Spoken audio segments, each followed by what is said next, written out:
আচ্ছা বাস্কো তুই কসাইন 1947 ইংরেজিত কিতা হইছিল? স্যার 1947 ইংরেজিত আমরা ভারতবর্ষ স্বাধীন হয়েছে। বাপরে 5-6 বছর বাদে এখন তুই শুদ্ধ করে কইতে পারছ। আচ্ছা বল্টু তুই কসাইন 1950 ইংরেজিত কিতা হইছিল?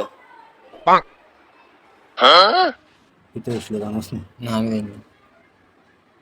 স্যার 1950 ইংরেজিত ভারত স্বাধীন হওয়ার 3 বছর পুরো হয়েছিল। আচ্ছা ওখান তো বুঝছি ঠিক আছে, আর একটা গুরুত্বপূর্ণ জিনিস কিতা আসলো? গুরুত্বপূর্ণ গুরুত্বপূর্ণ খেয়ে তুমি চিনি গুরুত্বপূর্ণ এর নাম তো কোনোদিন শুনছি না। না, আমিও তো চিনি না এখন চিনি। এমনি নেতাজি সুভাষচন্দ্র বসু তার নাম শুনছি। মহাত্মা গান্ধী ও, জওয়াহরলাল নেহেরু গুরুত্বপূর্ণ নয়া খেয়ে আইসি। ও হইতে পারে না না। 1950 ইংরেজি। স্যার কি জানি গুরুত্বপূর্ণ হইতে আমার জানা স্যার, জানি এই সময় আমরা আসলাম না, তো তুই আসলি না না তুই না আসলি না, আমি না? তো- আমার জন্ম 1983 ইংরেজি। না তা আমরা আসলাম না স্যার, আমরা আসলাম না। তারাও আসলাম না, আমিও আসলাম না, স্যার হইতে পারতাম। তোমরা রইয়া এমন এক বিপদ পড়ছি রে আমি। আচ্ছা ওটা বাদ দে,